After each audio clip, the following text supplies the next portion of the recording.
بسم اللہ الرحمن الرحیم۔ الحمدللہ، آج ہماری تلاوت کا آغاز 11ویں پارے سے ہوا۔ اللہ کے نبی صلی اللہ علیہ وسلم تبوک سے واپس آ رہے، اللہ تعالیٰ نے بتا دیا کہ منافقین آپ کی خدمت میں آئیں گے، بہانے بنائیں گے اور اپنے آزار پیش کریں گے کہ یوں ہوا اور یوں ہوا، اور اس وجہ سے ہم میدان جہاد میں اور غزوے میں شریک نہیں ہو سکے۔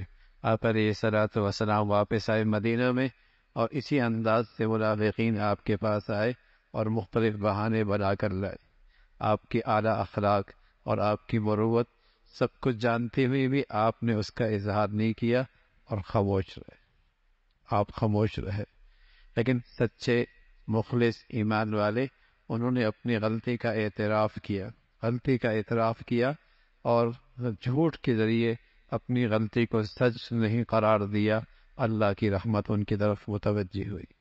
پھر مخلص ایمان والوں کا تذکرہ فرمایا، حضرات صحابہ رضوان اللہ اجمعین، بتایا کہ سارے کے سارے جنتی ہیں، چاہے وہ مہاجر ہیں چاہے وہ انصار ہیں، سارے کے سارے جنتی ہیں، اور جو ان کا سچا پیروکار ہوگا انہیں بھی اللہ جنت عطا فرمائے۔ اللہ کے نبی صلی اللہ علیہ وسلم فرمایا کرتے تھے، اس امت میں بہت فتنے آئیں گے اور بہت تقسیم ہوگی اور بہت فرقے بنیں گے اور بہت گروہوں میں یہ امت بٹ جائے گی، لیکن حق سچ والے وہ ہوں گے جہاں میرا راستہ ہوگا اور میرے صحابہ کا راستہ، اسے مضبوطی سے پکڑ لے۔ یہ گمراہی سے حفاظت کا راستہ ہے اور صراط مستقیم کا راستہ ہے۔ فرمایا سارے کے سارے صحابہ رضوان اللہ علیہ اجمعین جنتی ہیں اور ان کے سچے پیروکار بھی جنتی ہیں، اس کا تذکرہ فرمایا۔ پھر اللہ رب العزت نے اس بات کا تذکرہ فرمایا کہ یہودیوں کا ایک راہ ابو عامر، اس نے مسلمان نما منافقوں کا ایک گروہ کھڑا کیا مسلمانوں میں تفرقہ پیدا کرنے کے لیے، اور اس کو اس انداز سے اس سازش کو پروان چڑھایا کہ ان منافقین نے ایک مسجد کھڑی کر دی، مسجد زرار کھڑی کر دی۔ پیش نظر یہ تھا مسلمانوں میں تفرقہ بن جائے، مسلمان تقسیم ہو جائیں اور مسلمان باہمی دستے گریبان ہو جائیں۔ جب دنیا کفر نے مسلمانوں کو آپس میں لڑا دیا، وہ تماشا دیکھ رہی ہے، اور مسلمان آپس میں دستے گریبان ہر جگہ نظر آ رہے ہیں، کہیں سیاست پر، کہیں فرقہ بنیاد پر، کہیں رنگ کی بنیاد پر، کہیں زبان کی بنیاد پر، کہیں وطنیت کی بنیاد پر، کہیں صوبائیت کی بنیاد پر لڑی رہے ہیں، اور وہ تماشا دیکھ رہے ہیں۔ تو یہودیوں نے منافقین کا ایک گروہ کھڑا کیا مسلمانوں میں تفرقہ کھڑا کرنے کے لیے، اور اس سازش کو پروان یوں چڑھایا، ان منافقین نے ایک مسجد بنائی، مسجد زرار۔ آپ علیہ الصلوۃ والسلام سے کہا آپ اس کا افتتاح کریں تاکہ مسلمانوں میں اس مسجد کا اعتماد بحال ہو جائے۔ اللہ نے اپنے حبیب صلی اللہ علیہ وسلم کو بتا دیا، آپ نے افتتاح نہیں کر، آپ نے نہیں جانا۔ پھر آپ کے حکم سے اس مسجد کو جلا کر راکھ کر دیا۔ وہ مسجد نہیں تھی، وہ تو فتنہ تھا، اور وہ مسلمانوں میں تفرقہ ڈالنے کا ایک اڈا تھا، آپ نے اسے راکھ کر دیا۔ پھر اللہ رب العزت نے فرمایا مسجد قباء ہے، جسے نیک لوگوں نے، پرہیزگار لوگوں نے جس کی تعمیر فرمائی ہے، اور جہاں نیک اور صالح لوگ نماز پڑھتے ہیں اور پاکیزہ ہیں، ظاہر کے لحاظ سے بھی باطن کے لحاظ سے بھی آپ کے لائق ہے، آپ وہاں تشریف لے جائیں۔ اور آج بھی اس مسجد قباء کا یہ مقام ہے، کوئی آدمی اپنے گھر سے باوضو ہو کر جائے اور وہاں 2 رکعت نفل پڑھے، اسے ایک عمرے کا ثواب ملتا ہے۔ پھر اللہ رب العزت نے ایمان والوں کی جان کی قدر و قیمت بتائی کہ ایمان والوں کی جان بڑی قیمتی ہے، اس لیے کہ اس کا خریدار اللہ ہے، جو اللہ کے راستے میں جان قربان کرتا ہے تو اللہ سے سودا کرتا ہے، اور یہ بہت بڑی کامیابی کی بات ہے۔ پھر مخلص ایمان والوں کی 10 خوبیوں کا تذکرہ فرمایا اور توجہ دلائی، ہر مسلمان اپنے اندر یہ خوبیاں پیدا کرے، توبہ کرنے والے، عبادت کرنے والے، روزہ رکھنے والے، رکوع کرنے والے، سجدے کرنے والے، برائی کی طرف اچھائی کی طرف بلانے والے، برائی سے روکنے والے، اور اپنی پوری زندگی میں ہر موقع پہ اللہ کے حدود کا خیال رکھنے والے، یہ ہیں ایمان والوں کی صفات۔ توبہ کرنے والے، عبادت کرنے والے، رکوع کرنے والے، سجدے کرنے والے، اچھائیوں کی طرف بلانے والے، برائیوں سے روکنے والے۔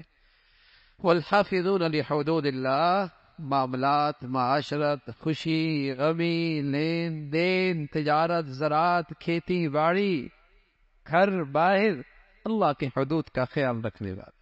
فرمایا وبشر المؤمنین، ایسے ایمان والوں کو خوشخبری سنائیے، خوشخبری سنائیے، اور پھر تلقین فرمائی آپ کو اور آپ کے واسطے سے پوری امت کو کہ کسی کافر کے لیے توبہ اور استغفار نہیں۔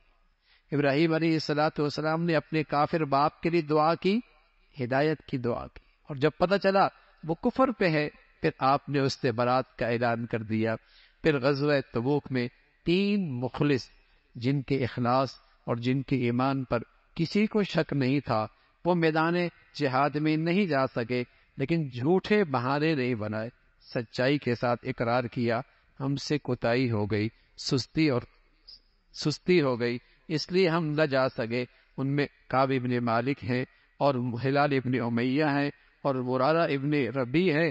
یہ 3 مخلص جن کے اخلاص اور جن کے ایمان پر کوئی شک نہیں، لیکن انہوں نے سچائی سے کام لیا۔ آئی آزمائش، ناراضگی دیکھی مدینہ میں، اللہ کے نبی نے بھی چہرہ پھیر لیا، صحابہ نے بھی نظریں ہٹا لی، اور مدینہ کی زمین ان کے لیے مشکل ہو گئی، لیکن چند دنوں کے بعد اللہ کی طرف سے ان کی توبہ قبول کرنے کا پیغام آ گیا، اور وہ اتنی خوشی کا دن تھا۔ حضور علیہ الصلوۃ والسلام نے فرمایا، کعب ابن مالک سے فرمایا، جب سے تیری ماں نے جنا ہے تیرے لیے اس سے بڑا اور اتنا خوشی کا دن کبھی نہیں آیا جتنا آج اللہ نے تجھے عطا فرمایا، عزت بخشی ہے۔ اور بنیاد کیا بنی؟ سچائی، سچائی، سچائی۔ پھر ایمان والوں کو تلقین فرمائی۔ ایمان تقوی کا راستہ یہ ہے، ایمان اور تقوی کا حفاظت کا راستہ یہ کہ سچوں کی صحبت اختیار کرو، نیک لوگوں کی صحبت اختیار کرو، جن کا عقیدہ سچا، جن کا کریکٹر اور کردار سچا، جن کی زبانیں سچی، جو قول و فعل میں سچے، ان کے ساتھ اٹھا بیٹھا کرو، ایمان محفوظ رہے گا، ایمان محفوظ رہے گا، تقوی محفوظ رہے گا۔ صحبت کا بڑا اثر ہوتا ہے۔ شریف گھرانوں کے بچے اور بچیاں غلط صحبت میں چلی جائیں، ماں باپ کے لیے شرمندگی کا باعث بنتی ہیں، اور برے ماحول کے لوگ اچھی صحبت میں آ جائیں ولی بن جاتے ہیں، قابل رشک زندگی ہو جاتی ہے۔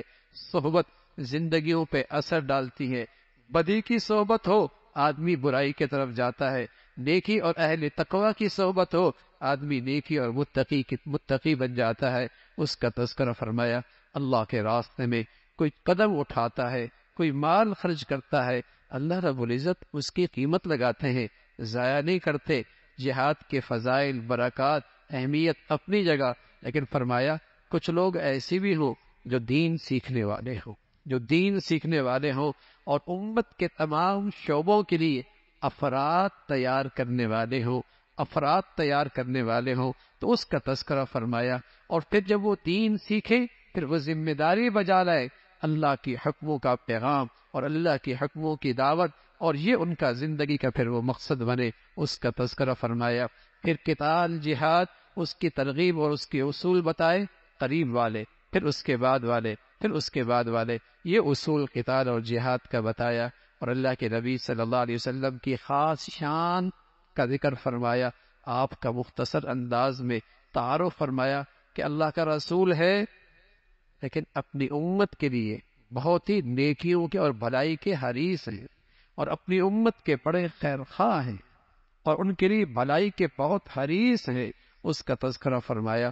فرمایا اہل ایمان کی شان یہ ہے وہ ہمیشہ اللہ کی ذات پہ بھروسہ کرتے ہیں، اور جو اللہ پہ بھروسہ کرتا ہے اللہ انہیں کافی ہو جاتا ہے۔ پھر سورہ یونس ہے، اور سورہ یونس کے اندر قرآن کی عظمت، توحید کا تذکرہ، رسالت کی بات، آخرت کا بیان مختلف انداز میں ہے۔ سب سے پہلے اللہ کی قدرت ہے، سورج اور سارا یہ چاند کا نظام اللہ ہی نے بنایا ہے، رات دن کا یہ اختلاف اللہ کی قدرت کا شکار ہے۔ جو مرنے کے بعد کی زندگی کا یقین نہیں رکھتے ان کا انجام اچھا نہیں ہے۔ جنت والے جنت میں جب جائیں گے اللہ کا شکر بجا لائیں گے، اللہ کا شکر بجا لائیں گے کہ اللہ رب العزت نے انہیں یہ اتنی بڑی نعمت عطا فرما دی۔ کفار کہا کرتے تھے ہم غلط ہیں تو پھر اللہ کی پکڑ کیوں نہیں آتی؟ فرمایا اللہ کی پکڑ آئے گی، لیکن ہر ایک کے لیے ایک وقت مقرر ہے۔ قرآن سچی کتاب ہے۔ کفار کہا کرتے تھے ہم آپ کی بات مانیں گے لیکن تھوڑا سا اس کلام میں ترمیم لے کے آئے نا، ترمیم لے کے آئے، کچھ ہماری مانیں کچھ آپ اپنی منوائیں، کچھ ترمیم کر کے آئیں۔ فرمایا انہیں بتا دو یہ اللہ کا کلام ہے، میں اس کے اندر تبدیلی نہیں کر سکتا، یہ اللہ کا پیغام ہے، رد و بدل کا مجھے حق حاصل نہیں ہے۔ اس کا تذکرہ فرمایا بڑا ظلم ہے، بڑا ظالم ہے جو اللہ کے احکامات کا انکار کرتا ہے۔ اور فرمایا یہ کافر بھی جب ان کے سفر سمندروں میں ہوتے ہیں اور ان کی کشتیاں لہروں کے زد میں آ جاتی ہیں، پھر یہ بھی اللہ کو خالص کر کے پکارتے ہیں، ان کو اپنے معبود سب بھول جاتے ہیں، اللہ کو پکارتے ہیں اور صاف کہتے ہیں اللہ نجات دے دے، تیرے بند کی زندگی گزاریں گے، تیری شکر گزار رہیں گے۔ اللہ نجات دیتا ہے، پھر ایسا جیسے انہوں نے اللہ کو پکارا ہی نہیں۔ فرمایا اللہ تمہیں سلامتی کے گھر کی طرف بلاتا ہے، وہ جنت کا راستہ ہے، سلامتی کے گھر کی طرف بلاتا ہے، جو نیکی کرے گا اس کے لیے بہترین ٹھکانہ ہے۔ پھر فرمایا اللہ کی قدرت نہیں دیکھتے، رزق کون دیتا ہے، ہر قسم کی مخلوق کا رزاق کون ہے، زندوں سے مردہ، مردوں سے زندہ کون پیدا کرتا ہے، ایک اللہ ہی کی ذات ہے اور اسی کی تو قدرت ہے۔ اس کا تذکرہ فرمایا زمین و آسمان کا سارا نظام اللہ کی قدرت سے چلتا ہے، اس کا تذکرہ فرمایا یہ اللہ ہی ہے جس نے یہ ساری مخلوق پیدا فرمائی۔ پھر اللہ کے دوستوں کا تذکرہ ہے، اللہ کے خاص دوست، اس کی نشانی کیا ہے؟ ایمان لے کے آتے ہیں، ایمان کے ساتھ ساتھ تقوی اختیار کرتے ہیں، اور پھر ان پر کوئی خوف نہیں رہتا، غم نہیں رہتا۔ اصل خوف اور غم تو آخرت میں نہیں ہوگا، کہ آگر کی گھاٹیوں کا خوف نہیں، پیچھے جو کچھ چھوڑا اس کا حزن نہیں، لیکن تقوی اور ایمان ایسی دولت ہے دنیا میں بھی اس کے ثمرات ملتے ہیں، دنیا کے اندر بھی اس کے ثمرات ملتے ہیں کہ کیا اللہ اس کے دل کو خوف سے محفوظ رکھتا ہے، اور اس کے دل کو اللہ رب العزت غم کی تکلیف سے محفوظ رکھتے ہیں۔ اس کا تذکرہ فرمایا اللہ رب العزت اس نیکی کا بدلہ اور اس کا ثمرہ دنیا کے اندر بھی عطا فرماتے ہیں اور آخرت کے اندر بھی عطا فرماتے ہیں، اسی کا تذکرہ فرمایا۔ پھر قرآن اللہ کی کتاب ہے، اور اس قرآن کے اندر اللہ رب العزت نے شفا رکھی ہے، ظاہری بھی باطنی بھی، یہ جسم کی صحت کی بھی شفا ہے، اور روح اور اندر کے انسان اور قلب کی بیماریوں کے لیے بھی یہ شفا ہے، اور ایمان والوں کے لیے یہ بڑی نصیحت کی چیز ہے، بڑی خوشی کی چیز ہے، اور اس پر خوش ہونا چاہیے کہ اللہ نے اسے قرآن کی کسی کو دولت دی ہو اور قرآن کی زندگی دی ہو۔ یہ تمام ان خزانوں سے بہتر ہے جسے دنیا جمع کرتی ہے، اس کا تذکرہ۔ پھر حضرت نوح علیہ السلام کا تذکرہ فرمایا، قوم نے حضرت نوح کا انکار کیا اور پھر اس قوم کا انجام کیا ہوا، اس کا تذکرہ ہے۔ پھر حضرت فرعون، حضرت قارون، حضرت موسیٰ علیہ السلام اور حضرت ہارون علیہ السلام کا تذکرہ فرمایا، کس طریقے سے وقت کے فرعون کا مقابلے میں آئے اور فرعونی اپنی تمام تر جادوگروں کے ساتھ مقابلے پہ آئے، لیکن اللہ رب العزت نے آپ کو کامیابی عطا فرمائی اور آپ کا معجزہ ظاہر ہوا اور وہ قوم نامراد ہوئی، اس کا تذکرہ۔ پھر اللہ رب العزت نے بنی اسرائیل کو عزت بخشی، اللہ نے اپنے قدرت کے شہکار ان کے سامنے رکھے، اس کا تذکرہ فرمایا۔ پھر سورہ یونس ہے، اور اس سورہ یونس میں حضرت یونس کا تذکرہ ہے، اور آپ کا ایک نام مچھلی والا نبی۔ آپ اپنے قوم سے جب مایوس ہوئے اور پیغام اللہ کا سنایا اور توحید کی دعوت دی، لیکن قوم نہ مانی، تو آپ ناراض ہو کر اور مایوس ہو کر اس بستی سے نکل کھڑے ہوئے، اور جب کشتی پہ سوار ہوئے تو کشتی سمندر کے اندر غوطے کھانے لگی، کشتی والوں نے آپ کو سمندر میں پھینک دیا۔ سمندر میں جب پھینکا، اللہ ہے، اللہ رب العزت نے مچھلی کو حکم دیا کہ میرا پیارا آ رہا ہے اور میرا بندہ آ رہا ہے، تم نے کچھ عرصے تک میرے اس بندے کی میزبانی کرنی۔ مچھلی نے اسے اپنے اندر لے لیا، کئی دن تک اس مچھلی کے اندر رہے، اور وہاں مچھلی کے پیٹ میں، سمندر کی اس تہہ میں رات کے اندھیرے میں وہ نبی کس کو پکارتا ہے؟ اللہ کو پکارتا ہے اور بار بار پکارتا ہے. پھر اللہ رب العزت نے نجات عطا فرمائی اور اس آزمائش سے آپ کو جسے کہیں کہ بامراد اور کامیاب فرمایا. ادھر قوم پر اللہ کا عذاب قریب آ گیا، لیکن یہ قوم اپنے بچوں کے ساتھ، اپنی عورتوں کے ساتھ میدان میں گئی، اللہ کے سامنے آوزاری کی، معافی کی. آیا ہوا عذاب ٹل گیا، اس کا تذکرہ فرمایا. پھر کہا اے نبی آپ لوگوں سے کہہ دیجئے اللہ کے سوا کوئی معبود، اللہ کے سوا کوئی حاجت روا نہیں، وہی ذات ہے. دینے پہ آئے کوئی روک نہیں سکتا، پکڑنے پہ آئے کوئی بچا نہیں سکتا.